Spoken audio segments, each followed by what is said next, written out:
Alors, je ne sais pas si les caractéristiques que je vais vous donner sont innées ou acquises, mais de mon expérience, elles donnent un avantage fulgurant lorsqu'on est entrepreneur. Évidemment, il ne s'agit pas de maîtriser ces 6 capacités que je vais vous citer, mais ces 6 capacités, elles ont le mérite de vous permettre de faire la différence. Alors, c'est quoi pour moi les 6 caractéristiques secrètes des entrepreneurs? La première, c'est la détermination. La détermination, c'est sans doute l'élément le plus différenciant entre les entrepreneurs. La détermination, c'est cette énergie que vous venez puiser au fond de vous lorsqu'il n'y a plus aucun espoir. On vous dit que vous avez tort, on vous dit que vous êtes nul, on vous dit que vous n'avez aucune chance, on vous dit que vous êtes au bord du précipice et que la meilleure chose qui puisse vous arriver, c'est de plonger. La détermination de continuer même si on a échoué systématiquement. La détermination de pousser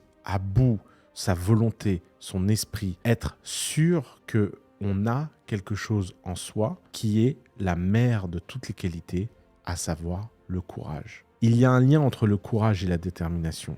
La détermination nécessite du courage et le courage se nourrit des déterminations passées. La détermination, c'est ce qui fait qu'à un moment donné, on ne lâche pas. À ne pas confondre avec l'obstination, qui est le fait de continuer quelque chose qui de toute évidence ne fonctionne pas, en espérant qu'un jour, ça finira par fonctionner. Ça, c'est de la folie, c'est de la psychiatrie, et c'est sans doute très souvent un manque de courage.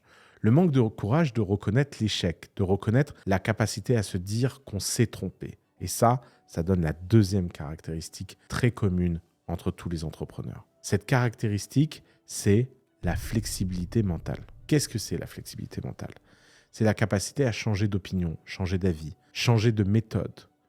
Vouloir gagner plutôt que vouloir avoir raison. Et de ce point de vue-là, il est sûr que beaucoup trop d'entrepreneurs, spécialement en France, ont plutôt envie d'avoir raison que de gagner. Avoir raison, c'est un jeu d'ego. Gagner, c'est un jeu d'entrepreneur. Et le service que vous pouvez rendre à votre cerveau, c'est simplement d'être capable de réévaluer vos croyances et vos informations à l'aube de cet élément qui vient changer la donne. Une nouvelle data, une nouvelle information, une nouvelle rencontre, un nouveau test, le résultat qui n'est pas à la hauteur de vos espérances, le fait de ne pas vous contenter et de ne jamais être satisfait.